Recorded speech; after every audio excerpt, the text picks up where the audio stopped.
ça l'économie. Ça l'économie à développement. Dans quatre économies à développement, où toute l'économie de ça, l'économie de l'éducation, et toute une matière à 45 heures. J'ai eu l'avantage, à l'université pédagogique nationale, là où on apprend sur la conception de la politique d'enseignement, j'ai eu l'avantage d'être formé comme enseignant. C'est-à-dire que je ne suis pas spécialiste sur le domaine, mais là, il y a information sur l'éducation. Vous savez ce que M. Félix Sekedi a fait là? C'est un crime contre la pédagogie. M. Félix Sekedi est né dans la forfaiture électorale. Azako bimaloko ali. Azako bimaloko a muto abeli corona solo pas honnête à biso parce que ngabdo kole. Corona so tout le monde dans la film. Azako vivre sur l'aspirateur artificiel. Je vois un plan. Je vois un complot contre la République. Bazako lingako créer ba ilo et attention. En même temps, ils font la promotion à tribalisme et comme Abisso, certainement la guerre civile. Ok. Bonjour, certainement la guerre civile. On vous dit, quand vous attaquez à Félix Sekedi, une tribu va réagir. Et au même moment, bah, on sait la binonko, pour qu'il va pousser binonko réagir, tant qu'on va réagir, bah, on va boboya, et après, tant qu'on va boboya, créer implosion, il y a aussi mon appui. Bah, t'as opposé, bah, qui vont manifester les 6, bah, on s'est comporté, ou quoi, bah, couloune institutionnel, bah, là, Kolingaba, mais ma bino, pour, bah, on va créer activité, bah, pour utiliser le peuple contre le peuple, pour que, bah, Bunda, tant qu'on va rebunda, ils ont un plan.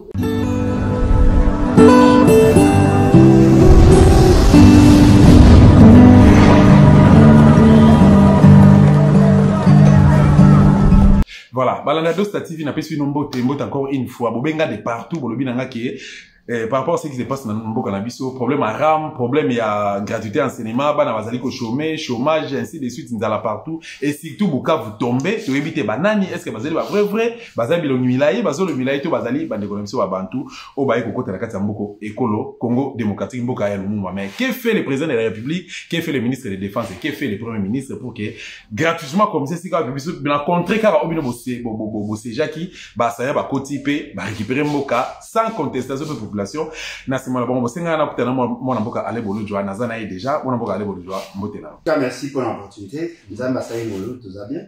Santé va bien que le pays va très mal. Mais biso ala peut parler biso contre toute forme d'attaque. Moni environnement tout va vivre ça environnement la keba empoisonnement et tout ça. Mais nzamba aussi absolument on est là. Voilà, mais moi les gens ont un problème, les gens n'ont pas si c'est vraiment le banao, mais apparemment vous en bonne santé et puis vous avez des bonnes humeurs. Oui, mais ma santé. C'est qui est fatigué béton, réellement béton. Non, mais vous avez surpris. Nazara peut-être au Béla Nathan, Nazara moi mais Dieu m'a fait grâce. Nazara ça à 10 ans, 15 ans sans Robert. Donc il y a ici quoi, il n'a rien fait, il n'a pas intervenu. L'intervention n'a eu par rapport à l'assainissement à la ville et puis par rapport à la prise en charge au cas où on a tombé malade. Ok, mais apparemment, tu as aussi la voyage, moi aussi, l'homme information, tout ça, qui, oh, yo, mon copain, c'est lui, gars, avant de déplacer, et nous avons eu un singa, donc c'est nous avons quelque chose quelque part. Comment ça s'est passé? Nous avons bien évidemment, on a Kikwit, on a Kikwit, on a quelqu'un qui a un cadre d'enquête, mais aussi, il y a pour profiter pour nous ça, action, tout ça, parce que au je m'étais résolu à 40%. Il y a un bon livre dans Tekaka. Et d'ailleurs, je profite de l'occasion pour remercier la de tout le pour Ming, il y a un livre dans Tekaka, grâce à la diaspora. Et cela m'a permis à avoir un peu d'argent. Bon, ça y est que pour ça, action, on a sali action dans la province de l'Équateur. Je crois que tu vas déjà. On a qui déjà dans la province de Chapa. Si on a dans la province, il y a Kwilu. Et bon, moi, ça la peine à Kwangu, voire même à niveau à Maïndombe. Mais peut-être que le moyen ne m'a pas permis. On va y avoir un Kikwit. Autant on a pu y avoir un Bini Bandu, Maman, on a eu autant à comment au sein niveau à Maïndombe. Donc, voilà, c'est qu'il y a un livre à moi, Soko, Tanga, instillé. Forêt congolaise, conflit nébuleux d'objectifs écologiques et économiques. Il y a les livres qu'on a recommandé, il y a une analyse croisée entre les objectifs écologiques et économiques et la forêt. Comment peut-on exploiter la forêt de manière rationnelle pour atteindre les deux objectifs, objectifs écologiques et objectifs économiques. Tout le monde est à combien de pages? 273 pages.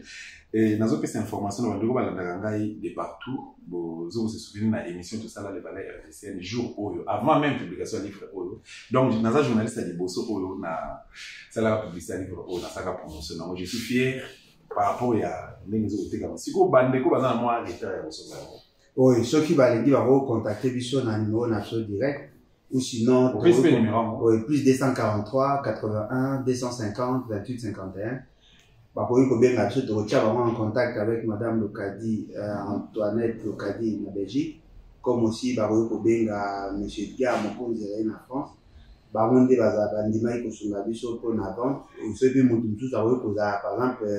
des passages dans Kinshasa, à Ngakende, Kana a joué un livre, a commis dans le site à Kokuma, et a coupé sa vie sur la coordonnée, que ici va pas sur ma pépanaï, et comme ça, il peut permettre de choses dans le moyen politique. Alors, on a dit ça, tu as $20, mais tu as $30. Ceux qui me sont maintenant en difficulté, quand il y a la chaîne de la télévision, beaucoup de choses. Ils sont la caméra, ordinateur et autres. Bien sûr. Ceux qui, moi, mon année, vous allez voir un partenaire. Tout est légal. Bino, oh les gars, biso be to les gars. Vous avez un partenaire fiable. Net ya Kagame na fait ce qui était.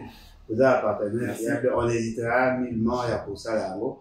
Mais ce que difficulté, c'est que, vente n'a vu ça de manière timide.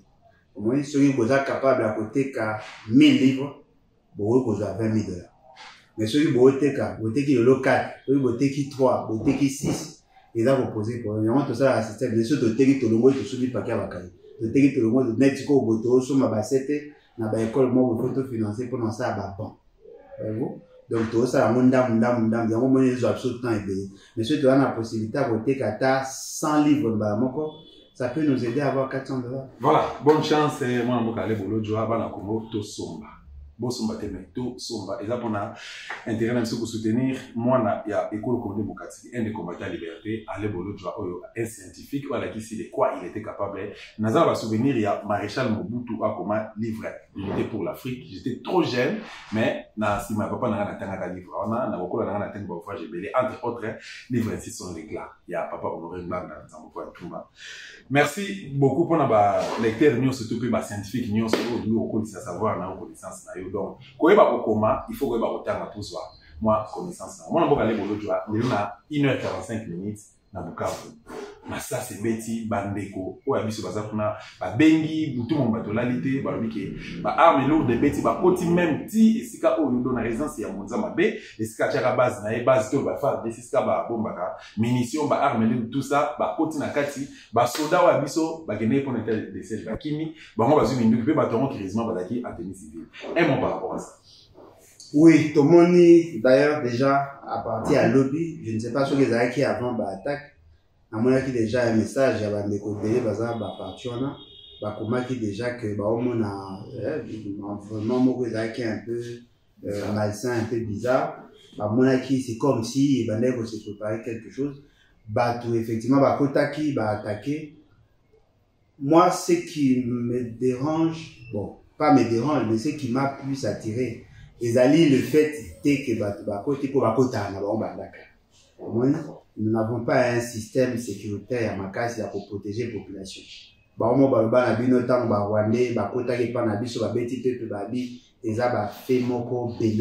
c'est-à-dire que c'est le mot normal dans des pays qui ont 9 pays voisins, facilement contraquer, menacer la population. Mais cette fois-là, c'est que moi j'ai constaté, même même constat, la population a applaudi. Applaudir, de quoi? Libérer. Okay. C'est Peli. La question que nous devons nous poser, est-ce que Bayebi Batouana ou bien Monique vaut mieux Batouana que Bateau Bazaraki? Zone ou Atoana Sud Kivu. Oesika Minembo Ezalaka. Bukavu Ezali, capitale ou chef-lieu, il y a province où il y a Sud Kivu. Minembwe est dans la carte à Sud Kivu. La population à Sud Kivu est constituée essentiellement des jeunes. baza bato baza dynamique baza mingi na kati na bango ba opérateur économique bato ba osala ba activité intense kuna na kati ya mboka wana ba matière précieuse ebele eza kotekama les jeunes baza koprofite na ba carrière ba oteka mais tant ba moni ba militaire ba soldats ou ba milice ba ye ba koti na mboka na bango ba obeta maboko. Ça c'est un message pour vous dire ils ont ras-le-bol ya obo benga bata pouvoir. Et là, on a remarqué, batouana ba koti na pete. Vidéo moko na moni na mo ba tuba sa net baza ba teni ya fa ABC on est ba sa repli. Et c'est comme na moni on dit ba attaquer. Mais ce qu'on moni nombre ya bateau baza ko attaquer. Otali ba nduki ba baza na mona maboko. Et puis na sima ils n'ont rien. Je me dis ils ont combien de chargeurs? Parce que ils ont relancé les débats sur tous les mécanismes sécuritaires. La meilleure manière de sécuriser une nation, un pays, c'est d'être en harmonie avec son peuple. Plus beau défi le peuple, plus on dit ma troisième là. Message au EPC, et là pour coïncider, dans le même message on a la lipe na boma. Les gens ont manifestation à Bataboma. Les gens ont manifesté. Ba obo ya makamu moko ba kozo ya lelo ba osala. Na kati ya dossier toza oyoka makambo nani atuma tubwana. Ils ont que tension à niveau à Congo. Donc, retour non, mais effectivement, on est et puis, peut-être que la révélation, la conditionnalité pour que l'église kimbangiste a soutenu Denis Kadima, c'était de faire revenir Atuma Tubwana. Le coup a soutenu Moutunabino, Bozonisa Moutunabiso. Mais qui ont dit à la population que Baolungola Atuma Tubwana pour avoir à migérer? Aujourd'hui, Atuma Tubwana, comme les démons, besoin ici et sur ça. Na ba gestion, ba détournement, na ba nyonso mabe obiso to yaki to monaki na mission na comme central. Ce qui veut dire que les lots après décision il y a ba juge. Bon, tu vous présenter que non, la cour constitutionnelle était déjà décidée. Mais aujourd'hui, ba domicile pourquoi? Parce que Mouto a parent et Atuma Tubwana a soutenu Denis Kadima Alali candidat à M. Félix.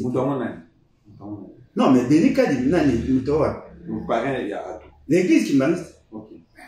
Si que le Coran est allé sur le tali décor nyonso wana. Au sangisi na makambo toza komona ya fond créé avec l'église catholique. Je vois que la situation devient de plus en plus explosive. La population ne se reconnaît plus en ses pouvoirs. Au même moment, ces pouvoirs, c'est le pouvoir le plus vulnérable. Parce que hier, déjà au départ, il n'a pas su même comme les Congolais nyonso ensemble pour que va réfléchir sur l'avenir du Congo, il y a ça à Kaboli peuple, à créer par condition à frustration. Il s'attaque même aux enseignants. La fonction publique de manière générale. Baza estimé pratiquement à 1,5 agents publics de l'État. Pardon, au Badali reconnu officiellement. Au Badali pour émarger dans le budget de l'État. Les enseignants seuls vont représenter 700 000 enseignants, 700 000 personnes. C'est-à-dire qu'on remarqué, qu'on représentait pratiquement presque la moitié, bien que dans le cas de quand les enseignants se lèvent pour dire non à un régime, ce régime-là à reconnaître un grand problème. Dans plusieurs provinces, plusieurs territoires, plusieurs secteurs, la plupart, il y a bateau, ils ont enseignants. Au coup, dans la village, salarié à dater. Seul Moutafuta salaire, ils ont enseignants. Et vous défiez ces enseignants-là. Au comme le coup, tu n'as musika. Peuple congolais, au coup, tu as ça, mais la route bolongwa. Alors qu'on regrette Nere Bozali, Nanko, Boyesu Bokeye, sous Ram. Boyibi na procureur, Boyibi na Mokondane, Boyibi na avocat, Boyibi na la société civile, Boyibi na ba membre gouvernement, Boyibi na ba biso à tout supporter la population générale. Boyibi tout le monde. C'est-à-dire que batona baza ko sala ba action moko, soko fan de temps. Et là ils ont ça mort. Ils attaquent que ba ça ngo na ba blague. Il y a un plan. Qui est l'initiateur de cette histoire? Félix Sekedi. Donc Tolandi défense ya ministre Apetentik M. Kibasa, Tolandi défense ya Bangambo de opposition va traiter Bango, va traiter Kibasa, va traiter plutôt action de Kimoyibi. Donc ce qui Félix Ndaza initiateur, c'est qu'il y a des Moyibi. ndeko na ngai eloko eza simple ezali eloko ya liboso d'ailleurs so na ngai nasisa ideo na oloba wana eloko bato esengeli bazala très prudent. Tout ce qui s'est fait là, ce ne sont pas des faits anodins. Je vois un plan, je vois un complot contre la République. Baza kolinga ko créer ba ilo et attention. En même temps, ils font la promotion à tribalisme et comme abisso certainement la guerre civile. Ok. Bonjour, certainement la guerre civile. On vous dit quand vous attaquez à Félix Tshisekedi, une tribu va réagir. Et au même moment, bah, on sait la binonko, pour qu'il va pousser binonko réagir, tant qu'on va réagir, bah, on va boboya, et après, tant qu'on va boboya, créer implosion, il y a aussi mon appui, bah, t'as opposition, bah, qui vont manifester les 6, bah, on s'est comporté, ou quoi, bah, couloune institutionnel, bah, là, Kolingaba, mais ma binonko, bah, on va créer activité, bah, pour utiliser le peuple, contre le peuple, pour que, bah, bunda, tant qu'on va bunda, ils ont un plan. Merci beaucoup Mme Bokale Bolo. Tu as pour zonga na ya to kelena nous to zonga na place où tu n'anga Bukavu pour na bon to zonga to développer la situation. Non, on a que Bukavu d'abord. Mais ce qui s'est passé ou ce qui s'est passé aujourd'hui parce que jusque là mon te confie na noté mais curieusement tout le monde ba konzamboka oh mais ben premier ministre de la défense chef d'état-major général même porte-parole du gouvernement ils se sont dit qu'est-ce qui se passe ndeko na ngai bato yo tangi kombo bazalo quoi to demande le quoi va jouer à Nintendo. C'est-à-dire que ce que vous avez un écran, ou mon accord qui va bouger, mais va t'embrouiller pour finir au bouton. Tu finis au bouton. Tu sais, au final, il y a un dossier on a 4 et basaï na 4 système. Il faut que hors de où t'as quelque part pour que Félix Tshisekedi a autorisé, bah on va ça où faut ça. Ils ne le feront pas. Yo so monawapi, une armée étrangère. Je ne parle même pas de milices. Une armée étrangère. A longue na mboga na ya traversé a beti bata bima ki boche pression ces fameux ministres de la communication ou soit disant ministre na bino abimi a ba bino non c'est un fait bénin. C'est-à-dire que même pour le bas il boga qui hors de à quelque part le quoi a déjà mis une acquaintance avec le Rwanda, il ne pouvait pas prendre position pour le peuple, il a pris position pour le Rwanda. Avant il y a le bas il y a eu un ambassadeur Kariga, ce fameux ambassadeur. Il a sommé pratiquement tout le gouvernement. Il vous a dit que non, dans leur pays, les militaires sont disciplinés, ils ne sont pas des voleurs comme les militaires des autres pays. Votre gouvernement a dit non, c'est un fait normal, le quoi besoin d'un pays voisin, et il arrivera très souvent. Non. Oh, il est acceptable, il est tolérable, il est le fait que militaire Moko, à la Tambola, à Bungi, à Bini Namboga Nabini. Là, on peut comprendre.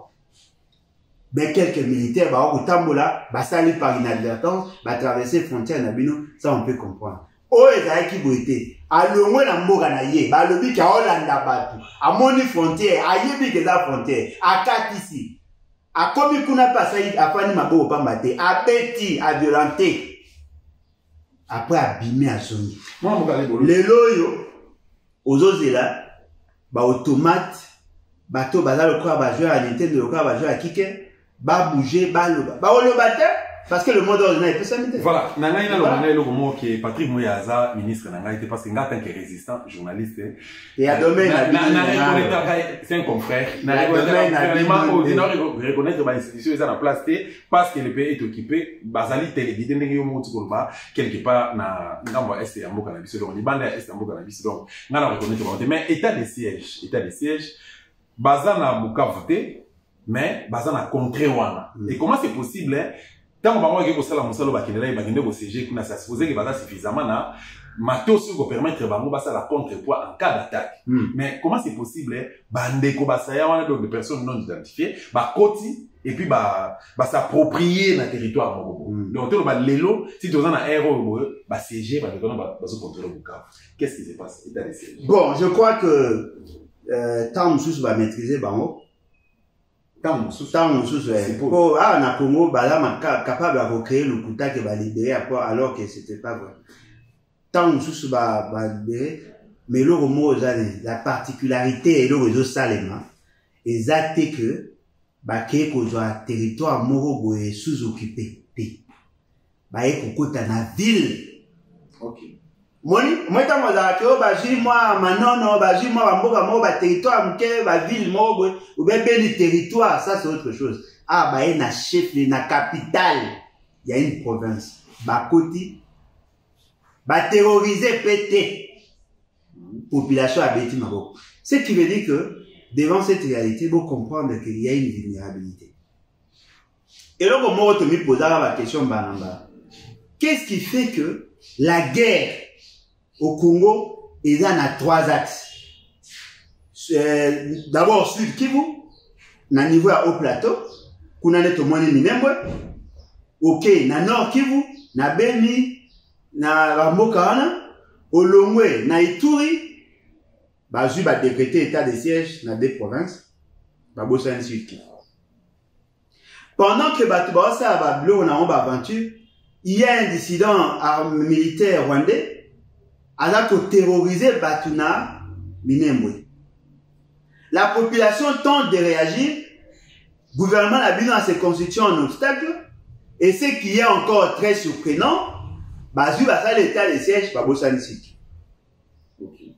Monsieur Félix, ce qu'il vous dit, non pas pour protéger les frontières, il semblerait que son gouvernement aurait acheté 10 drones. Est-ce que tu me poses la question? Batouana, Bazaki formé wapi, ba s'organiser wapi, Bazarien na bango Zaki wapi, pour que ba arriver au coma, tina niveau à Boka.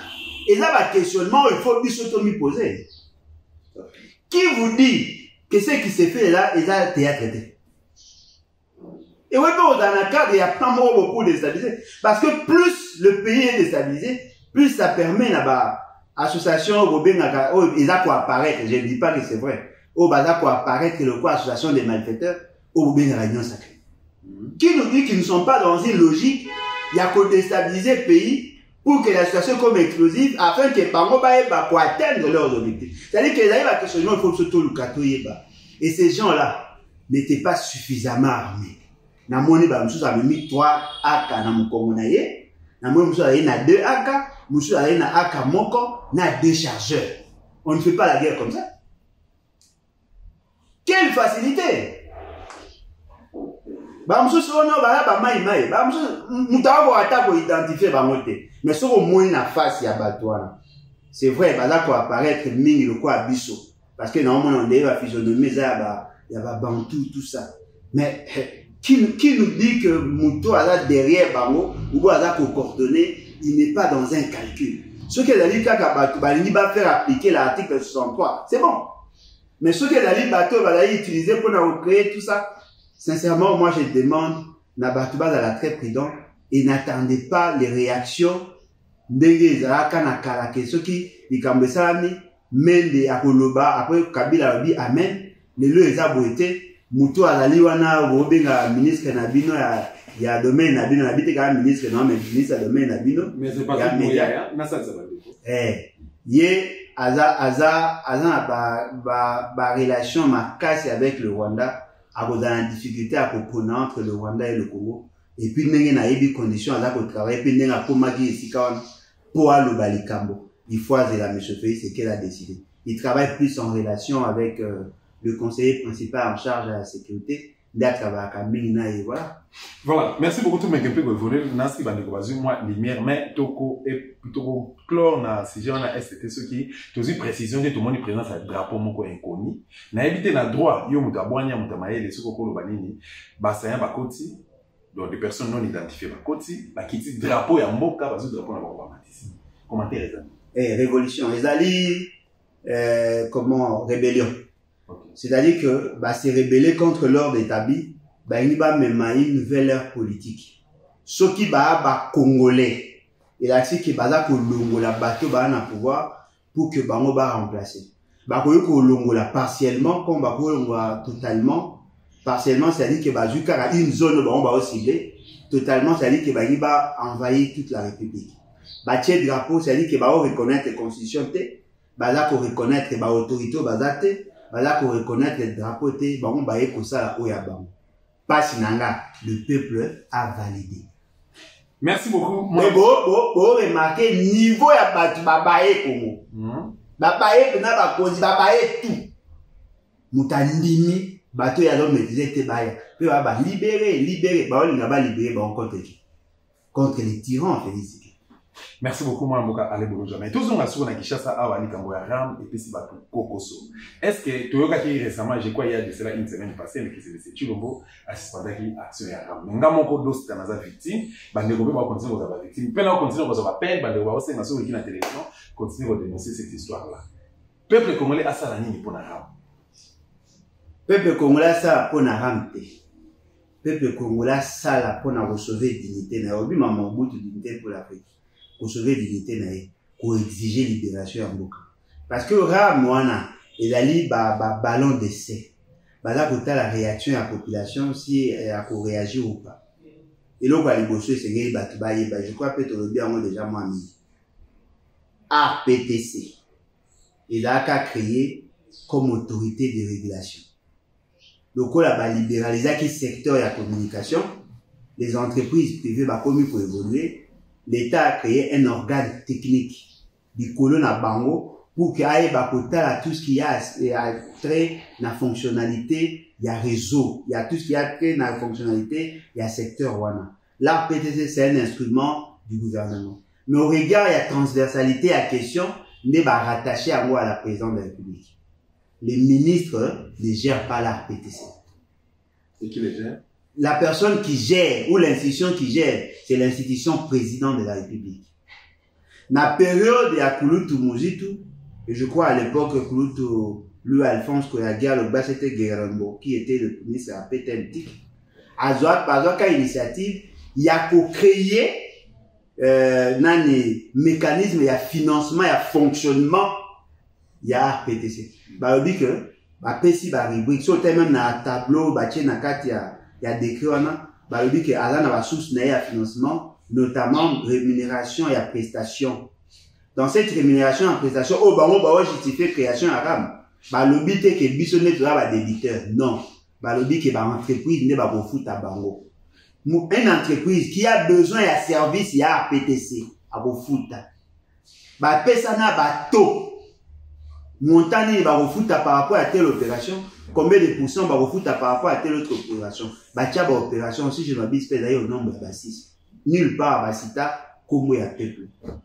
Mais le quoi, bah, mbalima oyo, bah, yé na boule, ya kosa la biso, le quoi, bah, ebi ke kuna na obenga on, chez Koulesi, Marachupe, na bien te, parce que vous là, bah, mbalima, n'a pas pote, bon, kuna ça, bah, ça la rappelle, mais là, à tout moi, mouke.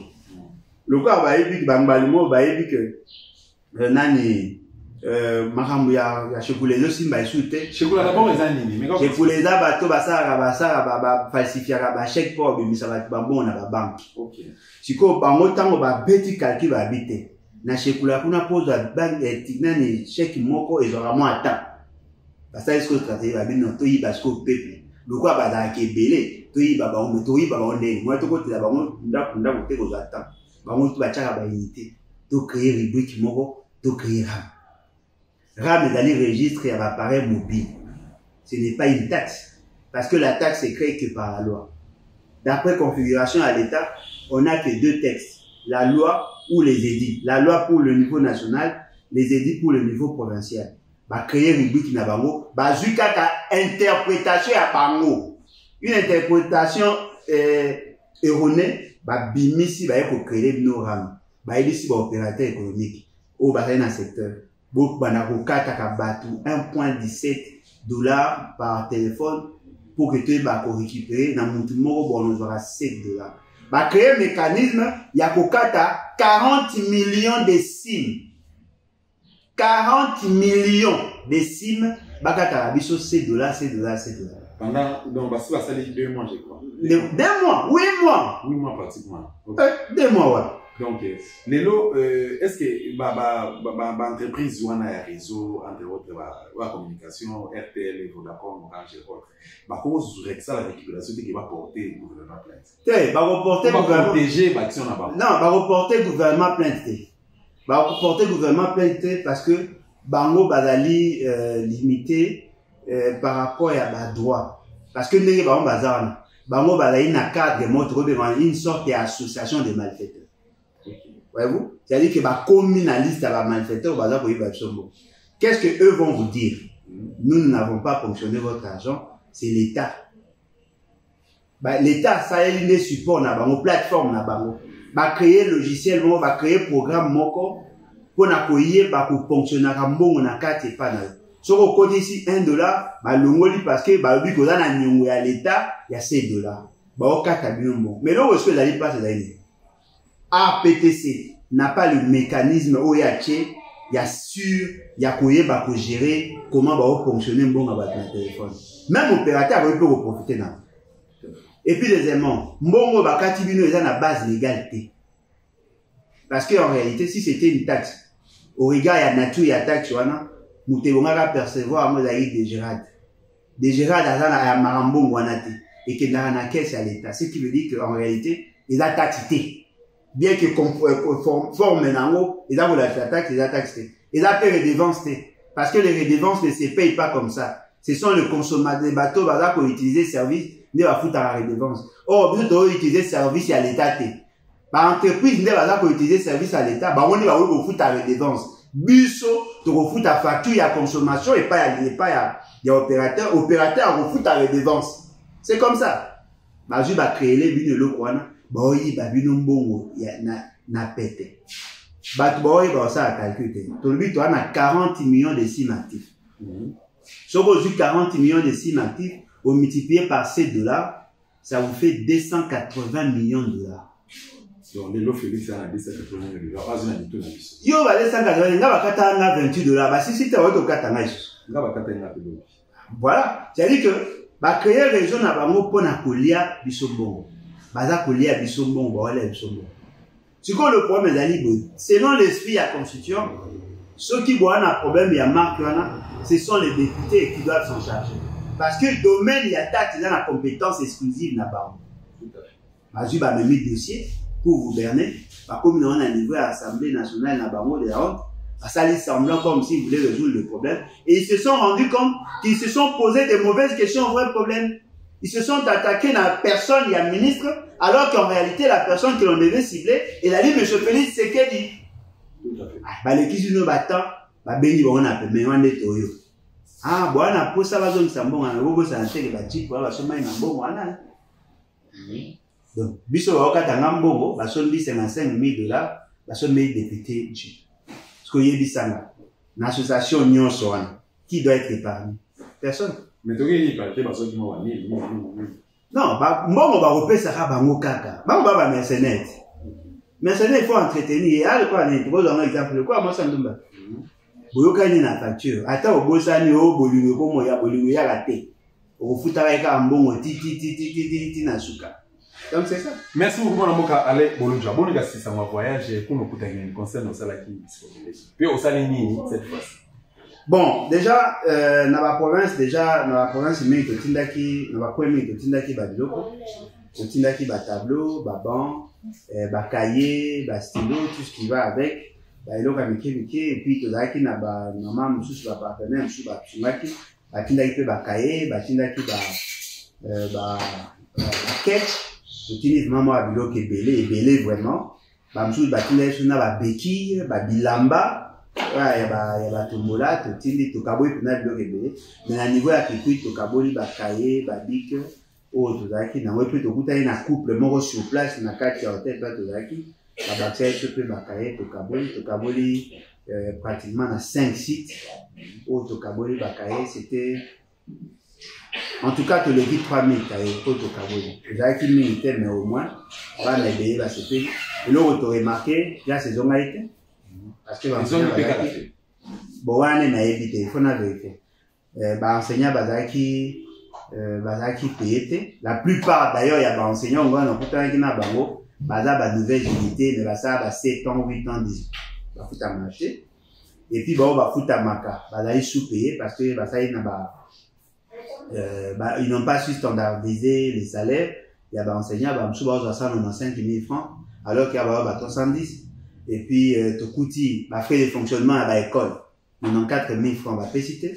94 000 francs, ils ont équivalent pratiquement à $47. Donc, ça, même moins de $50, pécité, l'école peut pas fonctionner le mois. Et dans l'école, on a, bazo, zoa, ngote. Ce qui veut dire que l'école mingi na kuti matiti, baba ya kobukana, pe baba ya mabe, tableau ya ndengwana, pakoli couleur na mire, enseignant ba cahier à préparation en matière l'administration est un moyen pour fonctionner. Ata ceux qui bandima qui bazonga, voyez-vous? Et là, nous sommes en pleine ville à Kikwit. Alors, bon, mais est-ce que vous imaginez dans la périphérie d'Andé? Nakuti ba école ya matiti, nakuti ba école mususu bana ba izate, nakuti ba mususu ba tableau ya madongate, et pourtant triplex c'est presque $10. Voyez-vous? C'est-à-dire que l'autre moment on a remarqué, le Congolais va commis tendre vers une sorte de folie à gouvernance. C'est-à-dire que baza koye ba l'importance de l'éducation, l'avenir ya Congo il faut aller la jeunesse, mais cette jeunesse doit être formée. Mais quelle est cette jeunesse que nous sommes en train de former? Tout ça pour déformer, tout ça pour être capable de comme ma balle à niveau intelligence. On leur apprend à mentir, à voler, à détourner. C'est ce que nous apprenons à nos enfants. Pour créer bana à qualité. L'opi n'a bisu là au comment de plus en plus sombre. Pourquoi? Parce que bateau ba na carte d'éducation, na dom o basé na carte de gouvernance, baza koye ba rôle d'enseignant. Vous parlez de la gratuité, mais la gratuité ne veut pas dire que l'enseignant enseigne gratuitement. La gratuité veut dire que l'État prend tout en charge. Mais ce fait c'est qu'il y a économie la biso. Na rôle bani et là vous tout libabete, mon ekuyate. Moi mon calé bolo joie raison d'être à gratuité et années et puis mino ba parents pour l'année été beaucoup sur la mesure nous sous ensemble na ba pour nous mettre fin à ça parce que finalement dès mois déjà il est qui dans mon cas Negonangai j'ai eu l'avantage il y a ça l'économie ça l'économie à développement na carte économie à développement où tout est l'économie de ça à l'économie de l'éducation et toute une matière à 45 heures.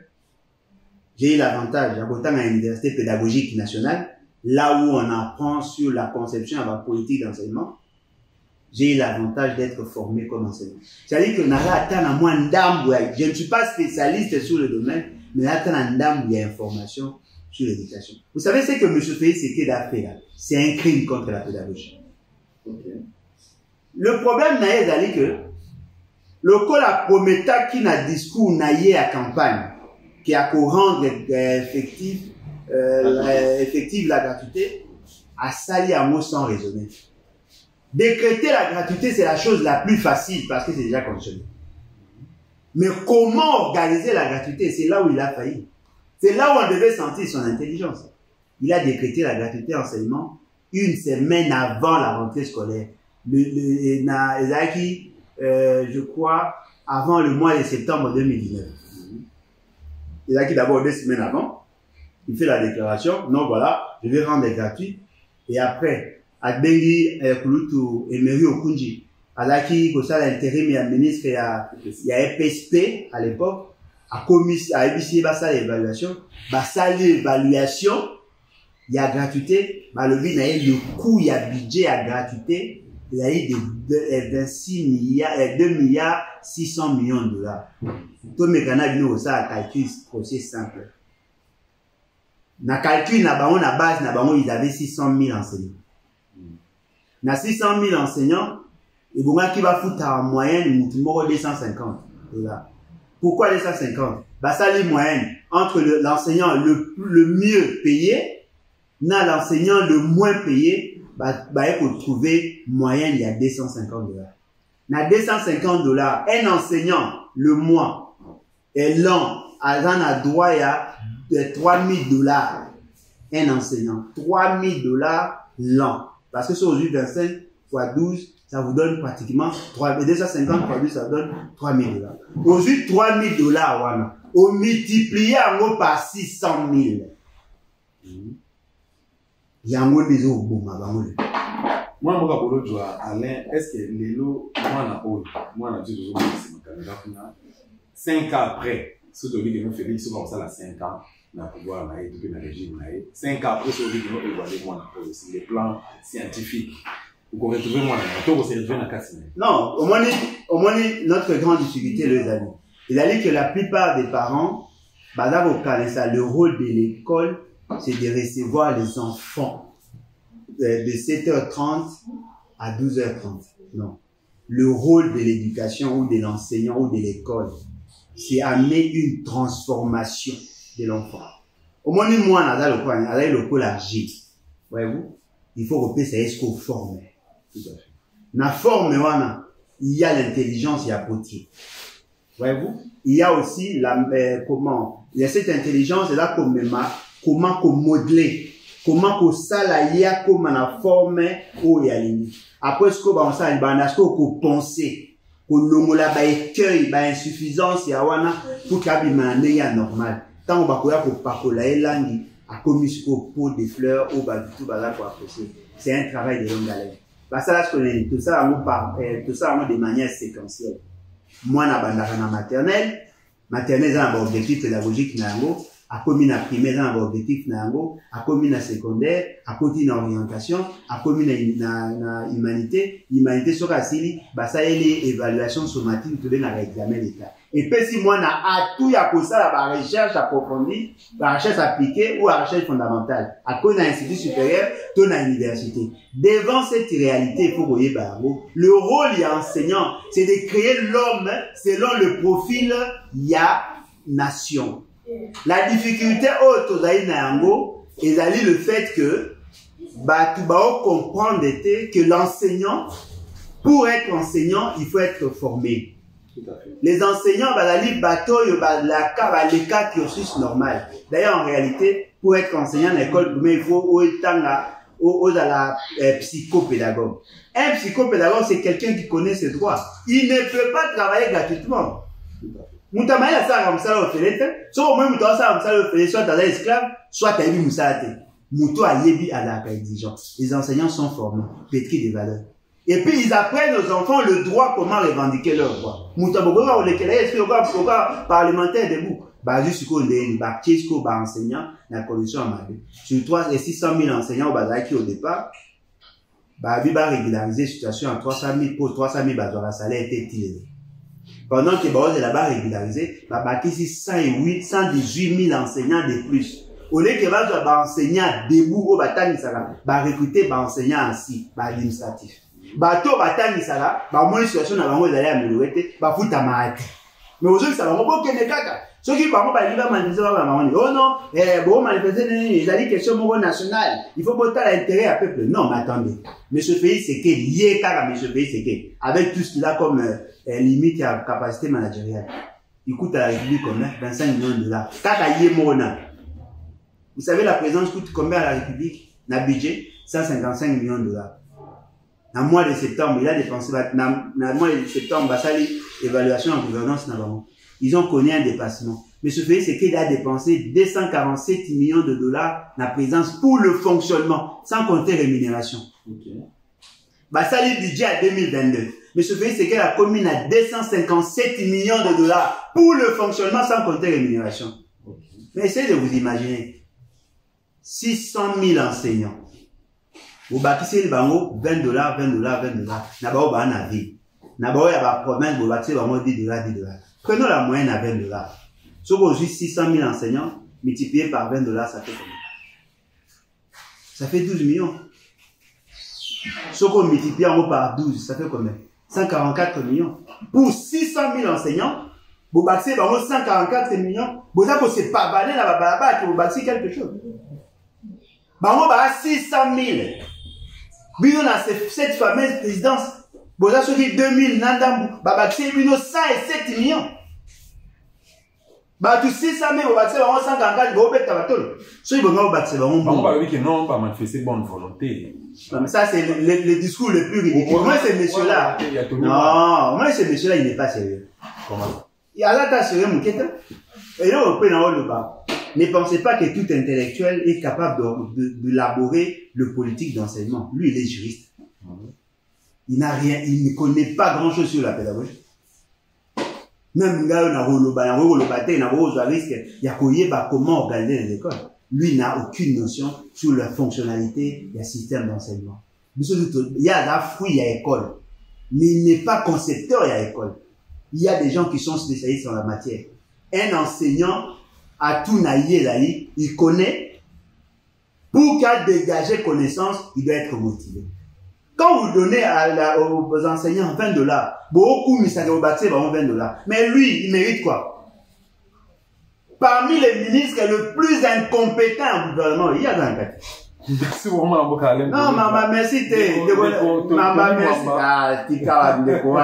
Ce monsieur n'est pas sérieux, il est loin d'être sérieux. Il n'est pas dans son élément. Il y a un ministère, il y a des droits humains, il y a un ministère, il y a tout ça. Là, il peut essayer à patauger dans l'incompétence. Mais ce qu'il fait là, ça c'est grave. Vous voulez défier 718 000 personnes. Tu comprends, à quoi ça servirait la gratuité si l'enseignant n'est pas dans la salle? Okay. Est-ce que vous voyez, c'est vrai, et dans la liboso, tu vas manifester. Mbala liboso na mona ba élève, ba bimi na baba va manifester. Pays c'est qu'elle était au pouvoir. Mbala liboso ba élève. Wana Goma. Ah, wana Kinshasa. Bota ba vidéo, bobo ça na milité, ba beta ba ngo ba gaz. Ba nga vous ba violer des jeunes filles grâce à il y a ba passant de ba ko côté là maman. Il y a pas longtemps on a ba les na 2019. Les lots, bazo continuer ba débat. Ce qui a là qui moutou mo ala qui pena sérieux, hein, aïba qui moi m'rambelé, et bonga salé, et bonga qui a promouvoir le dialogue. Moi ni ba enseignant, bazo revendiquer te bossa la mieux que ce que vous leur avez promis. Vous promettez bango $100. Bah le but OK. Nous voulons beaucoup d'argent $100. Bité moins tout dans nos $100 au regard va donner à terrain le finance publique et là un problème de repérer ça nous 100 000 francs équivalent à $50.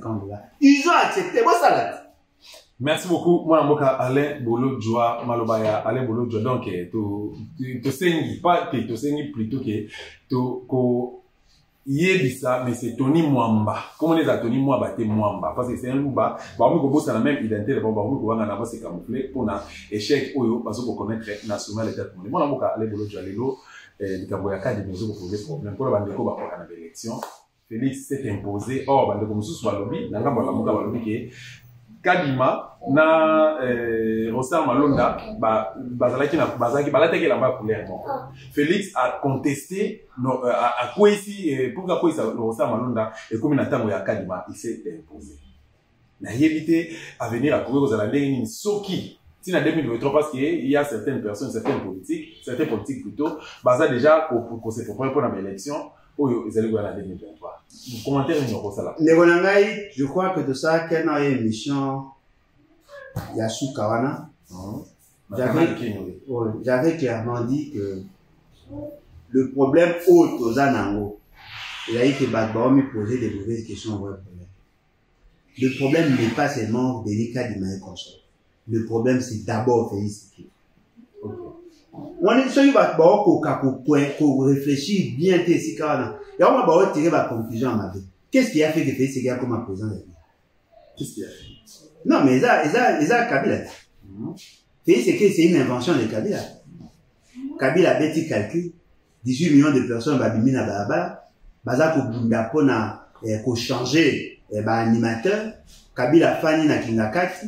Il réfléchit et dit non. Celui de Tiki Martin Fayula le président. Le roi Azaramon Moutou Makasi, a Korissa Kangabi, soit Tchatchou dans la prison, et tout ça, tout le Kamoya, tout Tchamoutou, tout le Kobe. Bah, EBCT, tout le Gana qu'on négocie dans Martin Fayulu, tant que ça va qu'on nima. Bah, Tindi Batou d'après, bah, on monde va le voir, bah, soit dans Martin Fayulu à Boy.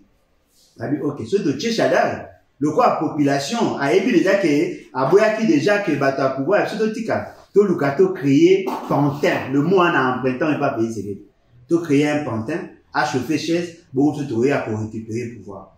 Bataille configuration, bataille, ça c'est Kabouya. Bataille, bah, moi, qui est parti, moi, il y a faible d'esprit. Et vos acas, ils dépêchent parce qu'ils n'ont pas assez de cadres. Kabila a jeté son dévolu sur Félix Ségué. On fait des Félix Ségué, le président de la République, Nanko. Tu vois, Naka Moraya, bon, bête à ma sola de Nikali. Non. Mais ce Félix Ségué est né dans la forfaiture électorale. Azako bimaloko ali. Azako bimaloko a monto a beli corona solo pas honnête à lui ça parce que ngablo ko ali. Corona so to mona na film. Azako vivre sur l'aspirateur artificiel. Il faut que oxygène en écoute à l'anzo na pas vivre parce que l'appareil na yemo est capable de capter oxygène en ati. Mutana koma ba tie sur l'oxygène, boze la a longola. apparaît on a quoi pour. Non, mais le choix, c'est que vous demandez à Félix Tshisekedi. Boye Bango, il a dit très difficile à tout ça. Ça, c'est ça, vouloir sa mort. Boye Lina Sani. Autre Robin a une sorte d'euthanasie politique. Ami Boma, Ami Boma, a préféré Bino Bokufa, Yatika dans le pouvoir. Qu'est-ce qu'il fait? Le quoi il était kabilocratiquement élu. Alors, on a pour ça comme Tshisekedi-ocratiquement élu ou proclamé. À cause de ça, la a maîtrisé l'appareil. Ndenge maître des pensées dans les Kabila Chara. Il doit maîtriser la Cour constitutionnelle, il doit maîtriser les finances publiques, il doit maîtriser la CNI, il doit maîtriser la classe politique pour que cette fois-là, à ceux qui a investi dans le peuple été, à ceux qui y a moi si n'avait pas mis voter, ah bah c'est à 4-0 dans le cinéma, à 8-0 dans le cinéma, pourvu que va déclarer élu. Alors lui, ok, la meilleure des stratégies, c'est de maîtriser d'abord la Cour constitutionnelle. Il a chambardé lors de la Cour constitutionnelle. Ache bateau ya ilaki. Yami balé, basali keba pona malonda, ya zaki na Denis Kalima, maître des pensées zaki na malonda, baké na compétition, maître des pensées na à longi. A monique soki ya longi, le quoi ya longi eza passe, qu'est-ce qu'il faut? Aluka bateau balinga Kabila te. A travailler l'esprit na bango, va manifester contre Malonda afin qu'il permette en entendant Kamer a aidé pour se débarrasser de Kabila, à Luka moyen à récupérer ce patient. Nous avons convoqué une réunion pour parler sur la question de l'Est. Bisso, Ngaï, Nani, Steve Kiwata, Prince Penge, Kouloutou Maïki Moukebaï. Tout ça qui réunion, il y a un coucou. Nakati il y a le secrétariat général, il y a nouvel élan, il y a le bureau secrétaire général. Donc tout ça, organiser marche par rapport à la situation à Est, tout ça. À l'époque, va venir à Bango Bazaki na Mikini. Bemba na Moïse Katoun Bazaki, je crois na Kobo. Tout ça, lettre, ok, bon contenu, tout ça, les propositions à lettre, nous surtout, tout ce objectif, tout ça marche dans le aussi. Après, si ce texte, tout ça, ici. Après, si, bah, bien avant, on peut passer à la seconde lecture. Bah, tu va accepter, va valider l'idée, va vite organiser marche. Toujours, bah, moyen d'abus, pour sensibiliser la population, pour que, bah, se préparer, na, élection. Et là, ça, et na, manifestation, tout ça, et là, ça, surprenant, tout le monde, la tout ça marche. Là, moi. Bemba qui a yambi ba chaîne à TV étrangère na ba congolais dans sa résidence à sa déclaration à lobby, nous avons marché contre Malonda. Donc Bemba zalaki na innocent en fait. Alaki innocent, tous ont été utilisés pour aider Félix Tshisekedi à faire échec dans l'action en Kabila. Okay. Ils ont manipulé. Il y a eu combien de partis qui ont manipulé? Combien de regroupements? 3. Donc même à mobiliser qui a checké moyen mon côté. Non, à mobiliser qui? Mais Bissonne initiative là qui a Bissonne ma mobilisation à Est. Malonda, on a qui na Malonda? Malonda a le quoi de bien na processus. Monsieur Toza vous s'attaquer na microbe. Bon, on va s'attaquer na kwanza. C'est-à-dire que Bissonne va un objectif moi. Nous étions surpris tout le monde et le quoi ça. Bemba et les autres ont aidé Martin, ont aidé, comment il s'appelle, Félix Tshisekedi, à dire à l'opinion tant nationale qu'internationale que les gens avaient refusé Malonda. Malonda, que la condition n'était pas réunie, il n'y avait pas de consensus. Au même moment, les candidats soutenus par Félix Tshisekedi étaient déjà écartés dans la chose à Malonda. Parce que ce qu'on ne vous dit pas, l'autre Bouyaki Malonda, c'était la procédure, le processus, il y a validation. Ce n'était pas le processus, il y a désignation en tant que tel. Parce que la désignation à Malonda, il y avait 6 personnes qui avaient consenti sur 8. Oyalelo, 6 personnes consenties sur 8. Et le résultat surprenant fait, c'est que dans le même contexte, il a soutenu Denis Kalima. Denis Kalima, qui était déjà son candidat à l'époque Malonda Longaki. C'est qu'il veut maîtriser le président Séné. Basali Loi Babi sur 15, majorité parlementaire base à 6. Cette fameuse opposition base à 4. Mais cette société civile base à 5. Mais au même moment, il a mis en place une stratégie pour maîtriser tout le monde. Avant de maîtriser la société civile, ayant maîtrisé cette fameuse opposition pour que cette fois-là, ata ceux qui n'est dans autre base devoir à publier. Mais ce qui est grave, la population ou le Congolais, la classe politique pense que le problème c'est Malonga, c'est pas Malonga. Récemment, à Tomoni, ma tête par la population, c'était le 16 octobre, si je ne me trompe pas. Le 15. Le 15 octobre, merci. Pour la non, la présence académique de la tête assez humaine, na Boutou Nango, Félix a s'imposé. Est-ce que la démarche pour eux, Martin Fayoulou, Azosala Sangani na CLC, l'église protestante, Sangani na FCC également, Sangani va ensemble à Moïse Katumbi. Est-ce qu'il va tirer gain à cause de démarche? Bon, en fait, au moins le problème est la question, il y a ma position. Sincèrement, bon, il y a des partager à moitié. Il y a des partager à moitié sur plusieurs points. Mais le coup, ils allaient le coup à Tozak, dans une certaine mesure, pour préparer base. Voyez-vous? Marche pacifique une fois, marche pacifique deux fois, marche déro dégénéré. Mais là, vous ça la passe, ils allaient que le message au bazar qu'on lancé, c'est vrai, aujourd'hui, Fungwami. Au soukaka, dans un débat sur Makambuya, élection, bataille Makambuya RAN, bataille Mamba social, ils essaient un peu d'organiser des choses dans ce sens-là pour que Batoubaye copie ça à une certaine orientation. La difficulté de la Nangwe d'ailleurs, et ça peut, dans une certaine mesure, que démobiliser le peuple dans un vrai combat. Oh, et tout le monde a l'élo, Kouloutou Martin Fayoulou a épici na biso que Aza convoqué bloc patriotique. Nous sommes d'accord, nous sommes prêts.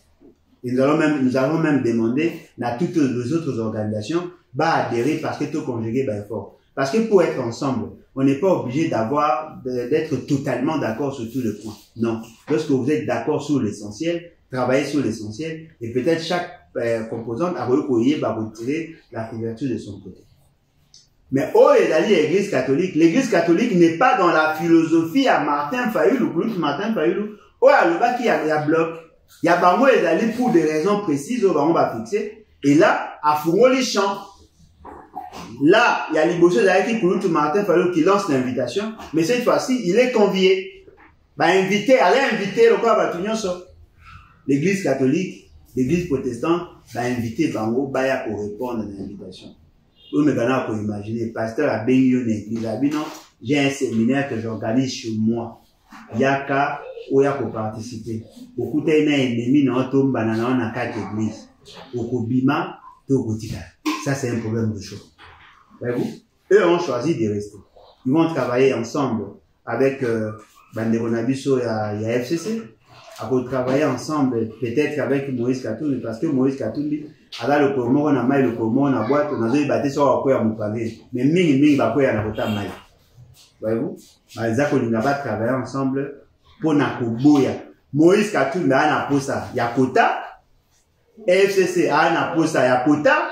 Kouloutou Martin a un posa, va changer de loi. Dites-moi, comment arriveront-ils pour atteindre l'objectif alors que déjà au départ, chaque objectif est là pour différencier en termes d'approche. Donc, il y a un bloc au Moko, il faut pas ça l'effort, harmoniser. Mais moi, je considère pour ma part, Kabila peut faire quelque chose, mais pas nécessairement, il faut pas aller ensemble avec Kouloutou Martin Fayoulou. Parce que Kouloutou Martin Fayoulou, en tant que chrétien, en tant que mondimi, a voulu pardonner à Kabila le fait d'avoir détourné la volonté à peuple. Mais qui vous dit que le peuple va accepter de pardonner à pays? Il y a Martin Fayoulou, ceux qui animent pour supporter Félix Kabila. C'est que Kabila peut faire. Le fait seulement que lui-même s'est créé un monstre. A créé un monstre pour n'abolir à Martin Fayoulou, n'abolir à peuple. Monstre, on a balu qui a l'ini pas li anaïe. Non, mais si ça n'a pas monstre, n'a pas qu'à mais pas peuple. Moi, je suis vraiment la soupe et c'est que je suis pas consommer dans le maternel. Na nous sommes des autres les gars na katamboka na tout le monde a bandé quoi zo kufana perte ba okende inutilement récemment tout comme on a date le 15 le 15 octobre lors ya marche pacifique des 20 kalala militaire ya Kufi moi kwaza na alagoni l'hôpital ya Muto Botikembe et puis ils appellent na bandé comme sous ya basi bazoka ki o ba bete ki bango littéralement na 10e rue lors ya temps bazozonga ba uti marche bazozonga bandé ko ya limité ba agressif donc au moins chaque activité pacifique où ils a initié pas na compte ya la muka et toujours au père de bandeko namoni ke yango mpona nga ekopesa solution na mambo communauté un mot okoyebisa population nini bandeko azolanda biso à travers le monde nayebi ke balandaka biso nga personnel balandaka ngai partout na baautorité balandaka nga oyo ya monde badécide ya balandaka ngai okoki kopropose likambo nini mpo tobimisa to ressortir RDC na situation oyo soki olobi ke no pantin le pantin s'appelle monsieur Félix Tshilombo ni tokoki kosala pour ke to neutraliser ye et puis azwa mbano na ye difficulté ezali que bato basiblaka Kabila se rendre compte qu'il va ça faire erreur. Okay. Il ne fallait pas cibler Kabila, il fallait cibler les systèmes. Kabila est parti, mais la dictature continue. Félix Tshisekedi ne peut pas être notre objectif. Notre objectif, c'est l'occupation. Notre objectif, c'est la dictature. Il faut imposer un nouvel ordre politique. Imposer une nouvelle manière de gouverner. En quoi faisons? Il y a d'abord verrou pour se protéger. Il y a pour faire sauter les verrous, il y a dictature, il y a tyrannie. Et cela ne passera que par la révolution. Au moment soit tes alliés par manque de stratégie, ou soit par adaptation à la réalité à terrain. Mais ce qui est vrai, faire partie Félix Tshisekedi, c'est un objectif, mais ça ne peut pas être le but de notre combat. Ce qui est c'est qu'à par la pression sociale, il peut démissionner, on peut les chasser, mais comment faire chasser la dictature? Comment faire chasser l'occupation? Là, il n'y a pas d'autre voie que la révolution. L'avantage que nous avons est que ceux qui ont sali révolution sans se baser sur les textes actuels, nous y a un lobby, avec que vous avez violé la Constitution, il vient encore vous combattre. Donc, continue un cercle vicieux, il y a la crise. Mais avec la Constitution actuelle, on peut utiliser un article que d'aucuns va sembler qu'on néglige, c'est l'article 64. L'article 64, ceux qui ont posé dans ma casse et qui a conseillé la loi en violation de la Constitution, c'est-à-dire à volonté à peuple, qu'il s'agisse de la Constitution, un groupe de gens peuvent s'organiser pour la volonté. Est-ce que c'est possible dans le contexte? Il y a des lots. Moi, les lots, na Guinée, sur les salamiawa, c'est défendable. Bien que moi, personnellement, je soutiens la idée c'est défendable. Il va trouver une disposition à l'article constitution. Ce qui est allé que Batbasa le Samaka na Burkina Faso, c'est défendable. On a pour c'est ce que nous faisons, nous cherchons. Peuple pénal la Mouka Abi a sommi ba plateau. Trop c'est trop. Bakanda nyoso ache mutara maye ba chômeur baye ba bazanga mo okata suki baye ba sangisi bakanda ba ko déposer mais c'est que yawe yango o kuna yawe yango ba déposer ba ko mpe pas Kabila ba déposer après ici il est allé bout en méchant parce que les changements au boli na bon négocier et ko bénéficier toujours na bateau ba créer une situation à cas. Vous voulez aller marcher? Et après, on va vous mettre ensemble autour d'une table. Kabila déjà à Zaléa, Félix Tshisekedi à Zaléa, Nani, Kouloutou Martin, Fayoulou va Negomsou à Zaléa, Nakati na bango, Banya Ouan, il faut pas défendre l'intérêt na bango à minorité, entreprise à la minorité, il faut pas à Zala, nous devons défendre. C'est-à-dire que bonjour, ici, nous sommes accent city. Partage à gâteau. Partage à gâteau, nous sommes à Elongibo et tout ça. A comme Congolais quand on a Yaouli boy. Non, c'est pas comme ça. Il faut tout ça là, il faut. Tout le monde le quoi pirige. Moi, bino boana la question de sonner terrible quoi. C'est-à-dire que tant qu'on a pour piriger, pression na substance et continue na kati na yo et pour ça que bimisa salité nyonso. Na oyo si black na oyo yebarité et ko bima avec après on monte tikali polele. On peut réinventer l'avenir. Vous pouvez réinventer l'avenir avec la marche pacifique. Et là, au moins, il y a le babou. D'abord, on a présenté la condoléance dans la famille à Ndégonamso d'Avin. À Koufi Pambate. Et fort malheureusement, à Koufi Té pour la marche. Faut tout préciser le quoi. À Koufi Té pour la marche. À Koufi pour l'intolérance, il y a bataille des pèses. À Koufi Pété, Baboumi Yende Bobo. Au moins, peuple abîma. À ça la marche pacifique à Okufa. À ça la marche violente à Okufa. asala o tout bato ko imaginer akokufa mais eloko tozali près d'aller soki moko akufi il faut que le combat continue. Le problème n'est pas bakufa, le problème est d'aller après kokufa to saini. OK. To kokufa le onanga yo daga mbongo. So kokufi na marche to kokufa na malaria. So kokufi na malaria to kokufa na mpiaka. Tout ce que nous vivons chaque jour, il y a une manière mort à kokufa. Mais est-ce qu'on m'a baissé les années? Nous mourons en déshonneur. Lui il est mort en honneur. Il s'est battu pour défendre une cause. Mais qu'avons-nous fait après sa mort? Tout ça, il marche, et s'il y a Zaki na marche, a commis la première rue, au lieu de me na stade na pays du peuple, pas à la tâche sûr que moi marche, on a combattu un objectif, bon, il y a des gens qui ont bien un bâtiment. Moi, je vais bien chez eux, t'as fait. Moi, je vais aller au milieu de ce scénario, on a été de la souka, peut-être, dans quelques secondes, peut-être, on peut s'en beauté. Pas si nanga. On a sali, je crois, et ça la table à plusieurs mois. Et ça, maman a biso moko, au travers yo, a soutenu ka action moto ça ka na niveau équateur. Atina mo eloko, to somba, to ça coûte tout ban. Et là, où est-ce que ça y m'a bé, tant on a changé de téléphone, j'ai perdu son numéro. OK.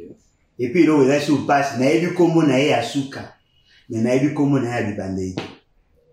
Mais je crois maman moi moi ami et puis azapeka moto d'ailleurs il m'a appelé Nanzela ya émission là.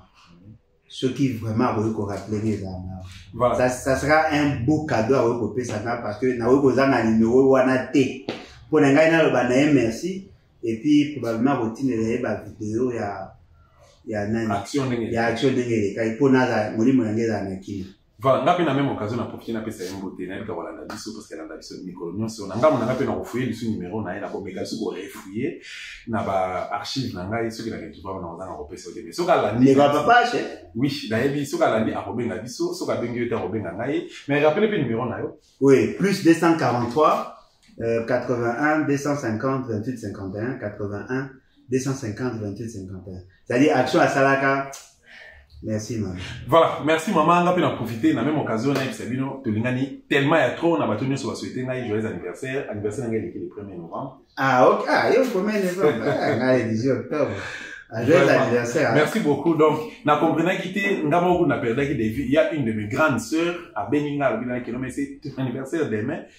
À Beninga 23h, na 23h on a lukina 2h du matin, ndena ko mona photo on habité na posté oyo na sala mon commentaire mais 2 heures du temps après na moni plus de 1500 commentaires bande ko bazo souhaiter Dosta journaliste résident Dosta on t'aime beaucoup Dosta et ça nous a plaisir je me suis dit naza orphelin de père et de mère mais naza ngamokote naza na bat donc nzambe ya kimbangu mokila kimbangu Kongo ya Lumumba Kongo Mobutu Kongo ya papa Honoré Mbanda nzambo ko atumba Kongo na biso ba Congolais Kongo pe ya kolo tuna ngai bolo jwa to kolembate pour na musala on a profité un peu sa merci na lipasa na ngai Adoni na peso pe na souhaiter pe ba joyeux anniversaire na bo saluer maman Catherine Ngwanda partenaire officiel ya Dosta TV boza tellement ébélé maman Catherine Ngwanda partenaire na biso partenaire officiel il y a Dosta TV donc te voyez là été merci beaucoup. Tu as une occasion, Ingeta.